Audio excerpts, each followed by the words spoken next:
नमस्कार दर्शकवृन्द, माडी नगरपालिका वडा नम्बर 5 मा फेरि अर्को पर्यटकीय गन्तव्य थपिँदैछ। तपाईहरुले पृष्ठभूमिमा देख्न सक्नुहुन्छ एउटा भवन बनिरहेको छ। यो एउटा भवन मात्र नभएर यो माडीको आन्तरिक एवं बाह्य पर्यटन प्रवर्धन गर्ने उद्देश्यले निर्मित एउटा स्मृति पार्क हो। गत वर्ष असोज 2 गते यहाँ 28औं गणेशमान स्मृति दिवसको अवसरमा समुद्घाटन भएको यो माडी 5 ढिकुरबारीमा प्रस्तावित गणेशमान स्मृति पार्क हो। माडी नगरपालिकामा स्मृति पार्कहरू बनिरहेका छन्। आफआफ्ना पार्टी निकट कतिपयको कामहरू भइरहेको छ भने आफआफ्ना क्षेत्रमा आफआफ्ना स्थानीयले र सामाजिक अगुवाहरूले आफआफ्ना तरिकाले पहल गरिरहेको अवस्था छ भने माडी 5 ढिकुरीबारीको यो सोमेश्वर मध्यवर्ती सामुदायिक वन उपभोक्ता समूह र स्थानीयका केही व्यक्तिहरूको सहयोगमा समन्वयमा यहाँ गणेशमान स्मृति पार्क निर्माणको काम चलिरहेको छ। यहाँको क्षेत्रफल करिब 2 बिघामा बनेको सम्भवतः यो माडीकै सबैभन्दा ठुलो क्षेत्रफलको स्मृति पार्क बन्नेछ।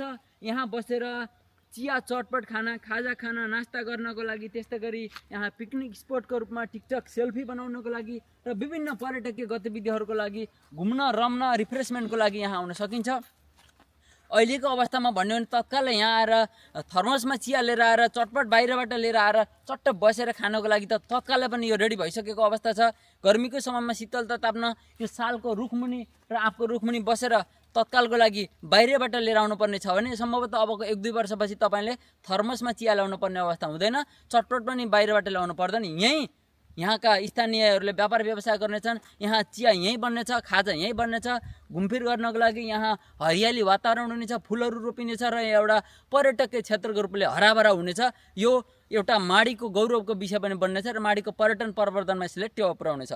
त्यसकारण अहिले बागमती प्रदेश सरकारको करिब 10 लाख बजेटमा यहाँ गणेशमान स्मृति भवन बन्दैछ भने भवन सँगसँगै बाँकी अन्य कामहरू हुनेछ।